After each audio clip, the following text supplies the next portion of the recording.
Hello everyone, welcome back to my YouTube channel. Before we start today's session, let me show you something. मैं आपको आज के session को शुरू करने से पहले कुछ दिखाना चाहता हूँ. अगर आप YouTube पे जाएंगे और आप मेरे चैनल को अगर फॉलो कर रहे हैं, अगर आप नहीं भी फॉलो कर रहे हैं, तो अगर आप ऑर्गेनाइजेशनल बिहेवियर कोर्स को पढ़ रहे हैं तो मेरी ये वाली वीडियो को जरूर देख लेना एक बार आज वाली वीडियो को देखने से पहले, जिसमें मैंने इसका मीनिंग, इसका नीड, इसका इंपॉर्टेंस, इसकी डिसिप्लिन, इन सबको डिटेल में एक्सप्लेन किया था. इसके अलावा यहाँ पर अगर आप मेरे प्लेलिस्ट में जाएंगे तो आप देखेंगे प्लेलिस्ट में भी मैंने ऑर्गेनाइजेशनल बिहेवियर के ऊपर एक पूरा डिटेल्ड 50 लेक्चर का एक पूरा कोर्स बनाया हुआ है, तो आप उसको भी यहां पर आकर के देख सकते हैं. इसमें मैंने सारे लीडरशिप की थ्योरीज, मोटिवेशन की थ्योरीज, एटीट्यूड, परसेप्शन, एमबीटीआई, इन सब के बारे में यहां पर मैंने पढ़ाया है, तो इसको भी आप यहां पर देख सकते हैं. आप मुझसे बार बार लिंक मांगते रहते हैं, इसलिए मैंने यहां पर आपको आपके बता दिया है. तो अब आज के सेशन में हम क्या पढ़ने वाले हैं, बहुत सारे लोगों ने ये टॉपिक रिक्वेस्ट किया था and this topic is called as models of organizational behaviour. अब ऑर्गेनाइजेशन बिहेवियर जैसे जैसे इवॉल्व हुआ उसी तरीके से इसके मॉडल्स भी इवॉल्व हुए हैं कि पहले कौन सा मॉडल यूज होता था, उसके बाद कौन सा मॉडल आया, अब कौन सा मॉडल यूज हो रहा है. तो उन सब के बारे में आज हम डिटेल में बात करेंगे. Let's begin. तो इसमें जो 5 मॉडल्स हैं उन सब के बारे में बात करते हैं. The first model was called as autocratic model, second one was called as custodial model, third one was called as supportive model, fourth one was called as collegial model and fifth one was called as system model. तो total 5 models हैं, right from autocratic to custodial, custodial to supportive, supportive to collegial and collegial to system. अब इसमें सबसे पहले model के बारे में बात करते हैं, that is called autocratic model. अब ऑटोक्रेटिक मॉडल क्या होता है, ऑटोक्रेसी क्या होती है, वो हमें पता है कि जहां पर जो लीडर होता है वही ऑर्डर देता है और बाकी लोग सिर्फ फॉलो करते हैं. ये ऑटोक्रेसी का मतलब होता है. तो ऑब्वियसली ऑटोक्रेटिक जो मॉडल होगा वो भी उसी तरीके से काम करता होगा. Started in the period of industrial revolution. जब इंडस्ट्रियल रिवॉल्यूशन शुरू हुआ तो वहां पर जो लोग, जिनकी फैक्ट्रीज थी, ऑब्वियसली वो अपने नीचे वर्कर्स को काम कराते थे और उनको जनरली एक्सप्लॉइट किया जाता था. जहां पर जो मैनेजमेंट होती थी वही सारे डिसीजंस लेती थी और बाकी लोग जो थे, जो वर्कर्स थे, वो सिर्फ उसको फॉलो करते थे बिकॉज ऑफ फियर. अब यहां पर क्या होता था, it gives the owner and the manager power to dictate and form decisions while making employees obey their orders. अब यहां पर इंपॉर्टेंट पॉइंट, जैसा मैंने आपको जस्ट बताया था कि यहां पे जो मैनेजर्स होते थे या जो ओनर्स होते थे फैक्ट्रीज के, वो सिर्फ डिक्टेट करते थे. They are the one who are more like dictatorship आप इसको कह सकते हैं, जहां पर कि वही सारे डिसीजंस लेते थे और बाकी के जितने भी इंप्लॉइज थे या वर्कर्स थे वो सिर्फ ऑर्डर्स को फॉलो करते थे. उनका कोई रोल नहीं होता था उन डिसीजंस में या उसकी पार्टिसिपेशन में. Manager will do all the thinking work and employ will execute. तो जितना भी सोचने का काम था, सारे सोचने के काम मैनेजर्स करते थे. On the other side the employees were the one who just used to execute. जो नीचे वाले लोग थे, वर्कर्स थे, उनको बस ऑर्डर दिया जाता था और वो सिर्फ उनको एग्जीक्यूट करते थे. Command comes from top to bottom in the form of you do this और एल्स. बड़ा सिंपल सा लॉजिक था कि डराया जाता था लोगों को. There was lot of fear. कैसे?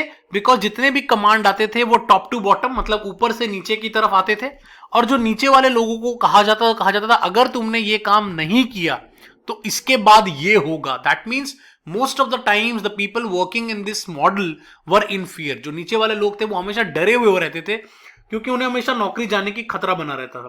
Power lies in the hand of employers of hire and fire. Obviously मैंने आपको जस्ट बताया कि जो पावर था वो सब लीडर्स के पास था या सब एम्प्लॉयर्स के पास था और वो लोग ही लोगों को रखते थे, वही लोग लोगों को निकाल देते थे. तो उसकी वजह से काफी डर का माहौल बना रहता था. Employer receive less wages as they were less skilled and their performance is also minimum which they do it rather reluctantly as they have to satisfy the need of their family and themselves. अब यहां पे एक point समझने वाली बात यह है कि एक तो रीजन ये था कि उनको बहुत कम पैसे इसलिए दिए जाते थे क्योंकि वो स्किल्ड भी नहीं थे. ना तो उनको किसी तरह की ट्रेनिंग दी जाती थी, ना उनको किसी तरह का कोई काम दिया जाता था, सिखाया जाता था. तो इस वजह से कहीं ना कहीं उनको सैलरी कम मिलती थी क्योंकि स्किल नहीं था. दूसरी इंपॉर्टेंट थी कि जो लोग थे वो भी रिलक्टेंट थे, काम नहीं करना चाहते थे. वाई? सिर्फ उतना काम करते थे जिससे उनकी फैमिली का गुजारा हो जाए. क्योंकि वो हमेशा डर में होते थे तो ऑब्वियसली वो काम नहीं करते थे, खुल के काम नहीं करते थे. ऑन द अदर साइड काफी लोग थे जो बहुत एक्सेप्शन भी थे, मतलब खूब काम करते थे. क्यों काम करते थे? Because they wanted to be in the close group और close association with their boss. तो कुछ लोग ऐसे थे जो कि अपने बॉस के चमचे बनना चाहते थे, अपने बॉस के साथ उनकी बनी रहे ये चाहते थे. इसी वजह से वो लोग खूब काम करते थे. And they were promised to give good reward. इसके अलावा उनको रिवॉर्ड भी एक्सपेक्टेड होता था कि अगर हम अच्छा काम करेंगे तो हम हमें रिवॉर्ड मिलेगा। तो ऑटोक्रेसी में आपको दोनों तरह के लोग मिल गए। एक on one side there were people, जो लार्जर पीपल थे, वो लोग क्या थे, वो काम नहीं करना चाहते थे, वो सिर्फ गुजारा करना चाहते थे। ऑन द अदर साइड कुछ लोग थे जो बहुत काम करके अपने बॉस की नजरों में काफी अच्छा बनना चाहते थे या रिवॉर्ड लेना चाहते थे, बट ओवरऑल जो परफॉर्मेंस थी वो मिनिमम ही रहा करती थी इस मॉडल में। तो this was autocratic model. Let's move to the second model, that is called custodial model. अब कस्टोडियल मॉडल में क्या बदला उसके बारे में बात करें। इन द ऑटोक्रेटिक सेटअप, जैसा ऑटोक्रेटिक सेटअप में मैंने आपको जस्ट बताया, that employees do not talk back, yet they have many things to say, but incapability of speaking results to frustration, insecurity and aggressive behavior towards the boss. अब होता क्या था, autocratic में क्या होता था, सिर्फ बॉस बोलता था और एम्प्लॉय जो था या जो वर्कर था वो सिर्फ सुनता था और बोल नहीं पाता था। इस वजह से क्या हो रहा है, अगर आपको कोई चीज पसंद नहीं आ रही लेकिन आप उसको बोल नहीं पा रहे, आप उसको कहीं ना कहीं एक्सप्रेस नहीं कर पा रहे, तो उसकी वजह से क्या होगा, there will lot of frustration, आपको फ्रस्ट्रेशन होगा, आपको गुस्सा आएगा, और इसी वजह से लोग अपने मैनेजर्स को, अपने बॉस को नफरत किया करते थे, बिकॉज उन बोल नहीं पाते थे वो कि उनके साथ क्या हो रहा है। जबकि कस्टोडियल मॉडल में क्या हुआ, manager begin to think about the security of the employees. अब यहां पे थोड़ा सा जो एंगल था वो चेंज हो गया। पहले क्या था, मैनेजर सिर्फ अपने काम के बारे में सोचता था, बट यहां पर उन्होंने अपने एम्प्लॉइज की सिक्योरिटी के बारे में सोचना शुरू कर दिया, चाहे वो इकोनॉमिक सिक्योरिटी हो, चाहे वो सोशल सिक्योरिटी हो, दोनों तरह की सिक्योरिटी को, मतलब उनको पैसे भी सही तरह से मिले और उनकी जॉब भी बनी रहे, ये दोनों चीजों के बारे में मैनेजर ने सोचना शुरू कर दिया in custodial model. Now manager begin to study about their employee needs also. इसके अलावा उन्होंने अपने एम्प्लॉय की नीड को भी आइडेंटिफाई करना शुरू कर दिया कि कौन से एम्प्लॉय को किस चीज की जरूरत है।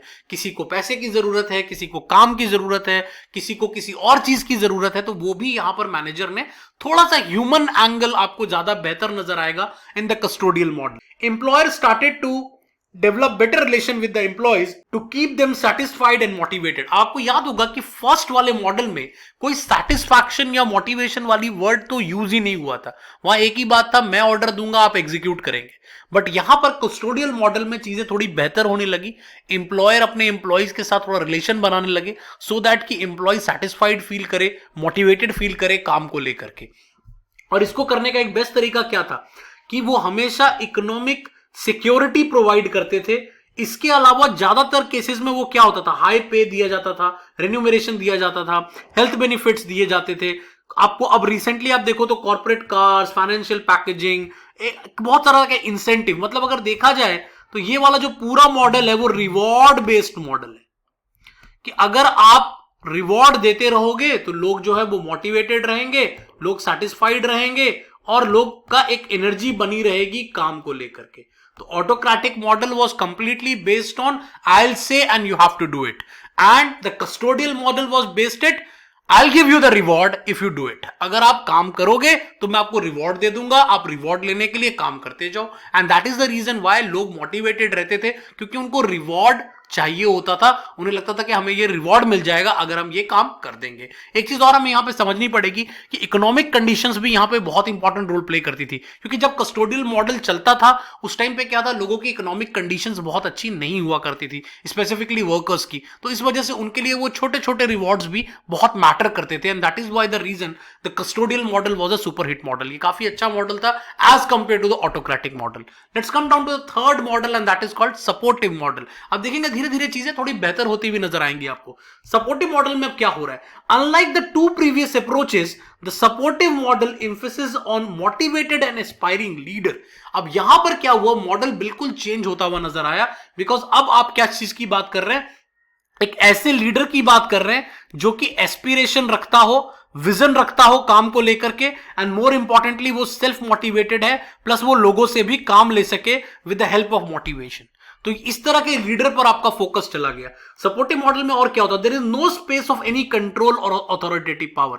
अब यहां पर कंट्रोल वर्ड खत्म हो गया कि हमें किसी को कंट्रोल करना है या किसी को डराना है या किसी को अपने पावर से उसको करना है, ये काम नहीं करना। इसकी जगह हमने क्या किया इन दिस मॉडल, और इसके अलावा ये काम भी नहीं, मतलब ये डिक्टेटरशिप वाला मॉडल तो नहीं ही था, इसके अलावा उन्होंने ये भी करना बंद कर दिया कि हम किसी तरह का रिवॉर्ड देंगे या रिवॉर्ड स्कीम चलाएंगे तो उससे काम होगा। मतलब ये दोनों मॉडल्स के अगेंस्ट है, ऑटोक्रेटिक वाला भी सही नहीं था इनको लगता था, प्लस जो कस्टोडियल मॉडल था जो कि रिवॉर्ड पे चलता था वो भी यहां पर चेंज होता हुआ नजर आया। तो सपोर्टिव में एक्चुअली होता क्या है, it is simply based on motivating staff through the establishment of manager and employee relationship. अब यहां पर क्या चीज नजर आई कि आप रिवॉर्ड मत दीजिए, आप मैनेजर और एम्प्लॉय के बीच का जो बॉन्ड होता है, उनके बीच का जो रिलेशनशिप होता है, उसको आप अच्छा बनाएं। अगर वो अच्छा होगा तो उससे क्या होगा, ऑटोमेटिकली जो एम्प्लॉयज है वो मोटिवेटेड रहेंगे। वाई? क्योंकि ट्रीटमेंट जो उनको मिल रही है एक ऑर्गेनाइजेशन में डेली बेसिस पर, वो काफी बेटर है। जब आपको अच्छी ट्रीटमेंट मिलती है, मतलब कहीं पर आपको लोग रिस्पेक्ट करते हैं, आपको वैल्यू करते हैं, आपके काम को वैल्यू करते हैं, तो उससे जो मोटिवेशन जनरेट होती है वो ऑटोमेटिकली काम करा देती है। आई होप कि आपको ये बात समझ में आ रही होगी। आपके साथ भी कई बार हुआ होगा ऐसे बहुत सारे काम हम जहां पर आपको वैल्यू मिलती है, आपको लगता है यस लोग आपको वैल्यू कर रहे हैं। जैसे आप मेरे वीडियो को लाइक कर देते हैं, कुछ कमेंट कर देते हैं, तो मुझे बहुत खुशी मिलती है, बहुत हैप्पीनेस होता है कि मुझे लगता है कि चलो मैं जब भी पढ़ा रहा हूं एटलीस्ट कुछ लोगों की हेल्प हो रही है। तो इस वजह से अगर आप लाइक करेंगे, I will be really happy. Do comment, हमेशा कमेंट किया कीजिए। अगर आपको अच्छा लगे, बुरा लगे, आप इंप्रूव करने का तरीका भी बताएं, मैं अपने ऊपर मेहनत करूंगा अपने आप को और बेहतर बनाने की कोशिश। Create a positive work space to keep the employee self motivated. तो करना क्या है, एक पॉजिटिव इंवायरमेंट क्रिएट करना है, मैनेजर और एम्प्लॉयज के बीच के रिलेशनशिप को बेहतर करना है, ताकि एम्प्लॉयज भी अपनी बात को रख पाए, मैनेजर को सलाह दे पाए। उससे क्या होगा, एक सपोर्ट क्रिएट होगा और वो सपोर्ट ऑटोमेटिकली काम करा देगा। एक classic example was Hawthorne experiment. Hawthorne experiment से आपको बेस्ट एग्जांपल मिल जाएगा, क्योंकि एल्टन मायो ने भी अपने एक्सपेरिमेंट में यही बात कही थी कि ऑर्गेनाइजेशन एक सोशल सिस्टम की तरह काम करता है, where workers are employment very important element of the system. अगर ये एक पूरा सिस्टम है तो उसका जो वर्कर है वो बहुत इंपॉर्टेंट एलिमेंट है। आप उसको सिर्फ ऑब्जेक्ट की तरह ट्रीट नहीं कर सकते, आपको एक उसको की एलिमेंट की तरह ट्रीट करना पड़ेगा। इसके अलावा उन्होंने एक और चीज बताई थी, वो ये बताई थी कि ग्रुप डायनामिक्स और सपोर्टिव सुपरविजन कितना इंपॉर्टेंट होता है बेटर रिजल्ट्स के लिए। अगर आपने वो एक्सपेरिमेंट नहीं आपने पढ़े हैं तो मैंने उसका डिस्क्रिप्शन भी इस लिंक में डाल दूंगा, या वो प्लेलिस्ट में पड़ा हुआ है, एक बार जरूर देखें कि उस हॉथॉर्न एक्सपेरिमेंट में क्या प्रूव किया गया था। क्योंकि वहां पर यह बात कही थी कि जो एम्प्लॉय जिसका ग्रुप अच्छा होता है, जिन लोगों के साथ आप काम कर रहे हैं वो ग्रुप अच्छा है, तो ऑटोमेटिकली आपकी परफॉर्मेंस इंप्रूव हो जाती है। या अगर कोई एम्प्लॉय जहां पर जो उसका सुपीरियर है, जो सुपरवाइजर है, वो उसको सपोर्ट करता है, उसकी हेल्प करता है, उसकी नीड को समझता है, उसकी प्रॉब्लम्स को समझता है, तो वहां भी रिजल्ट्स अच्छे होते हैं। तो इस वजह से सपोर्टिव मॉडल मतलब बॉन्ड बनाना है। ठीक है, इससे पहले वाले में लोगों को डराना है, सेकंड वाले में लोगों को रिवॉर्ड देना है, थर्ड वाले में लोगों को साथ देना है, सपोर्ट करना है उनको। आगे बढ़ते हैं फोर्थ मॉडल में, कॉलेजियल मॉडल की बात करते हैं। अब कॉलेजियल मॉडल में क्या होता था, in this scheme the structure of the organization is developed in such a way that there is no boss और नो सबऑर्डिनेट्स। अब देखिए, अब तक क्या हो रहा था कि हम रिलेशनशिप की बात कर रहे थे, लेकिन स्ट्रक्चर की कभी बात नहीं हुई। इस मॉडल में उन्होंने कहा कि ऑर्गेनाइजेशन का स्ट्रक्चर ही ऐसा बना दो कि यहां पर कोई बॉस ही ना रहे। मतलब हम फ्लैट स्ट्रक्चर की बात कर रहे हैं, यहां पर हर आदमी एक दूसरे से पैरेलल काम कर रहा है, कोई किसी के ऊपर नहीं है। There is no hierarchy system. हम जनरली हिरार्की सिस्टम में काम किया करते थे, हिरार्की हटाकर आपने उसको फ्लैट स्ट्रक्चर में कन्वर्ट कर दिया, जहां पर कोई किसी का बॉस नहीं है, कोई किसी का सबऑर्डिनेट नहीं है, सभी लोग एक दूसरे के साथ एज अ टीम काम करते हैं, सब लोग एक लेवल पे काम करते हैं, एज अ टीम काम करते हैं, राइट। अब इसमें क्या होता है, no one is worried about the status of the job title. Obviously बात है, जब सब लोग सेम लेवल पे काम करेंगे तो ऑब्वियसली यहां पर किसी को फर्स्ट आने की कोई टेंशन नहीं है। मोर इंपॉर्टेंटली किसी को जॉब टाइटल से भी बहुत फर्क नहीं पड़ेगा कि मेरे लिए पोस्ट बहुत इंपॉर्टेंट है जी, मैं तो पोस्ट लेना चाहता हूं, तो वो सारी चीजें आपको यहां पर देखने को नहीं मिलेगी। Manager role is here like a coach. अब मैनेजर का रोल यहां पे क्या हो जाएगा, कोच की तरह काम करेगा, whose function is to guide the team to perform and generate positive by motivating work environment and instead of focusing on own personal growth। अब यहां पे जो मैनेजर का रोल है वो कोच की तरह काम करता है, वो लोगों को गाइड करता है, उनको उनका फीडबैक देता है, उनको पॉजिटिवली मोटिवेट करता है, एंड मोर इंपॉर्टेंटली उसका जो फोकस होता है वो ऑर्गेनाइजेशन की तरफ होता है, ना कि अपनी पर्सनल ग्रोथ की तरफ। तो कॉलेजियल मॉडल और भी आपको बेहतर नजर आएगा, क्योंकि यहां पर सब लोग एज अ टीम काम कर रहे हैं। Collegial model seems to be an extension of supportive model. तो सपोर्टिव से भी जब आप एक लेवल ऊपर निकल जाते हैं तो कॉलेजियल मॉडल शुरू हो जाता है, फ्लैटर स्ट्रक्चर। इंपॉर्टेंट पॉइंट यहां पर क्या है, ये स्ट्रक्चर से इंफ्लुएंस्ड है, ये याद रखिएगा। The success of the collegial model depends on the management ability to foster feeling of partnership between employees. जैसा मैंने आपको सच बताया, जैसा मैंने आपको जस्ट बताया कि मैनेजमेंट का काम यहां पर इंपॉर्टेंट है, क्योंकि अगर मैनेजमेंट इस तरह का स्ट्रक्चर नहीं बनाएगी तो ये मॉडल फॉलो नहीं हो सकता। ये मॉडल तभी फॉलो होगा जहां पर फ्लैटर ऑर्गेनाइजेशंस हैं और जहां पर आपको सभी लोग सेम लेवल पे काम करते हुए नजर आएंगे। The manager is oriented towards the team performance while each employ is responsible for a task towards each other. अब यहां पर क्या है, मैनेजर की रिस्पॉन्सिबिलिटी क्या है, पूरे टीम की परफॉर्मेंस, वेराज जितने भी लोग हैं एक टीम के अंदर उन सभी लोगों की इंडिविजुअली अपना अपना टास्क उनको मिला हुआ है और उनको अपने अपने टास्क को पूरा करके दिखाना है। So this is called collegial model. Let's come to the fifth one and that is called system model, जो अब काफी सारे ऑर्गेनाइजेशन में आपको देखने को मिलती है। It is one of those emerging models जो अब रिसेंटली आपको ऑर्गेनाइजेशंस में देखने को मिलता है। Today employees need more than salary and security. अब देखिए, पहले क्या था, लोग सैलरी के लिए परेशान थे और सिक्योरिटी के लिए परेशान थे, लेकिन अब ये दोनों चीजें कहीं ना कहीं सिक्योर होती हुई नजर आती है।